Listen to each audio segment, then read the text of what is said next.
Assalamualaikum warahmatullahi wabarakatuh. Saya Mukminah, GPAI SMA Negeri 1 Majalengka. Pada pelajaran PAI dan Budi Pekerti untuk kelas 11 kali ini akan menyajikan topik tentang prinsip dan praktek ekonomi Islam.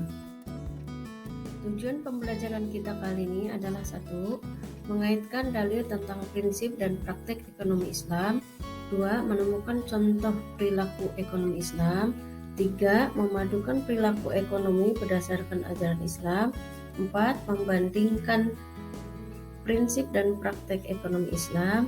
Dan 5. Menyimpulkan hikmah dan manfaat prinsip dan praktek ekonomi Islam.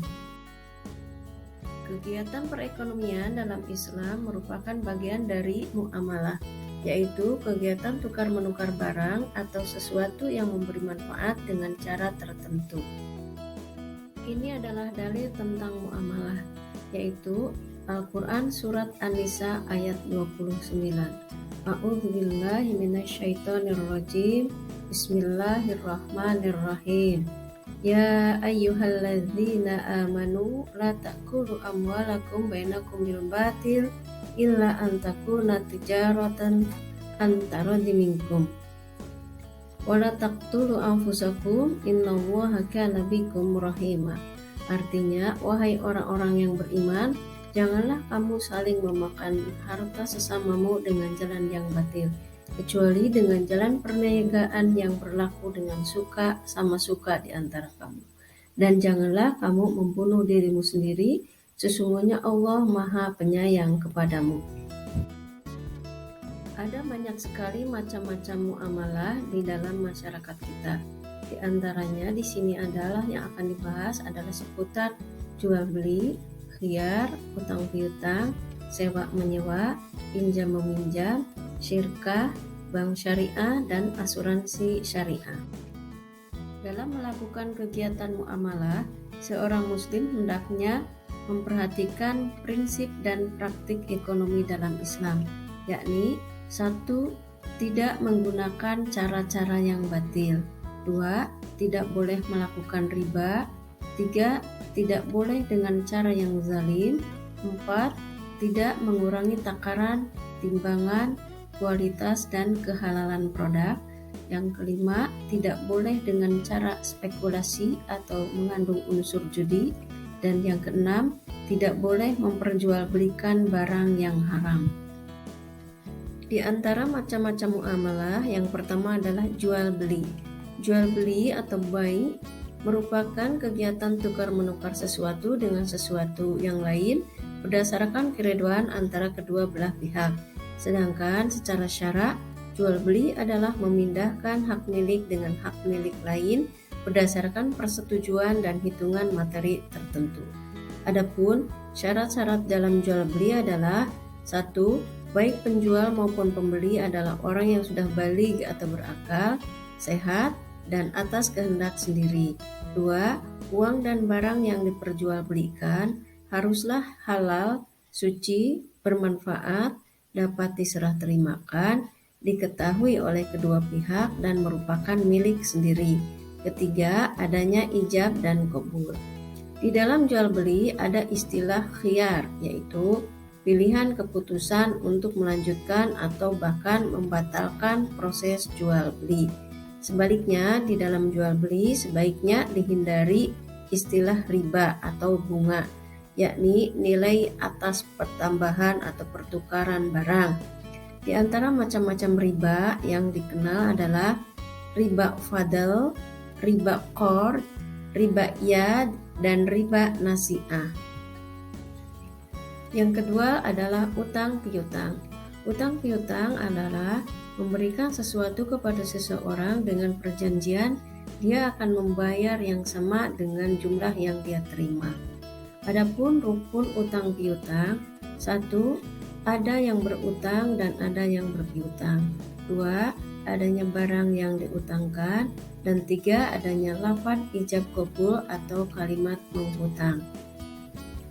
Yang ketiga adalah sewa menyewa atau ijaroh. Syarat dan rukun sewa menyewa diantaranya 1. Penyewa dan yang menyewakan telah baligh dan berakal sehat. 2. Sewa-menyewa dilangsungkan karena kemauan masing-masing, bukan atas paksaan dari pihak luar. Yang ketiga, barang yang disewa menjadi hak milik sepenuhnya orang yang menyewa. 4. Ditentukan barangnya, keadaannya, dan sifat-sifatnya. Yang kelima, manfaat yang diambil dari barang sewaan harus diketahui secara jelas oleh kedua belah pihak. Yang keempat, syirkah atau kerjasama usaha. Syarat dan rukun syirkah ada 3. 1.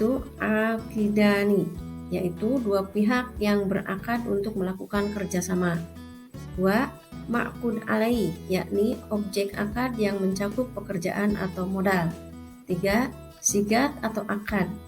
Syarat sahnya akad adalah harus tasarruf, artinya adanya aktivitas pengelolaan. Ada 6 macam syirkah. Yang pertama, syirkah inan. 2. Syirkah abdan. 3. Syirkah wujuh. 4. Syirkah mufawadah. 5. Mudharabah. 6. Musyaqah, mujaro'ah, dan muqabarah. Jenis muamalah yang kelima adalah perbankan. Bank adalah lembaga keuangan yang menjalankan usahanya untuk melayani semua jasa keuangan terhadap masyarakat.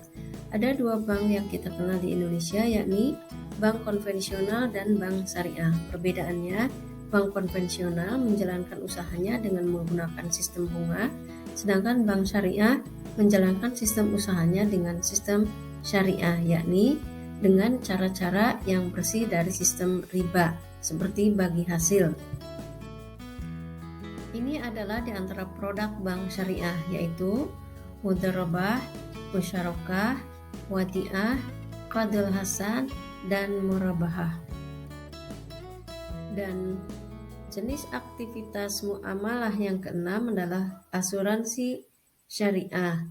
Prinsip asuransi syariah mengacu kepada Al-Quran, surat Al-Maidah ayat 2, yang artinya, dan tolong menolonglah kamu dalam mengerjakan kebajikan dan takwa, dan janganlah tolong menolong dalam perbuatan dosa dan pelanggaran, dan bertakwalah kamu kepada Allah, sesungguhnya Allah amat berat siksanya. Perbedaan asuransi syariah dengan asuransi konvensional diantaranya tidak menggunakan prinsip transfer risiko, dan tidak ada istilah uang hangus pada saat peserta asuransi syariah ini ingin mengundurkan diri. Demikian tadi pembahasan tentang materi, prinsip, dan praktek ekonomi Islam. Mudah-mudahan ada manfaatnya. Terima kasih atas segala perhatiannya. Billahi taufiq wal hidayah. Wassalamualaikum warahmatullahi wabarakatuh.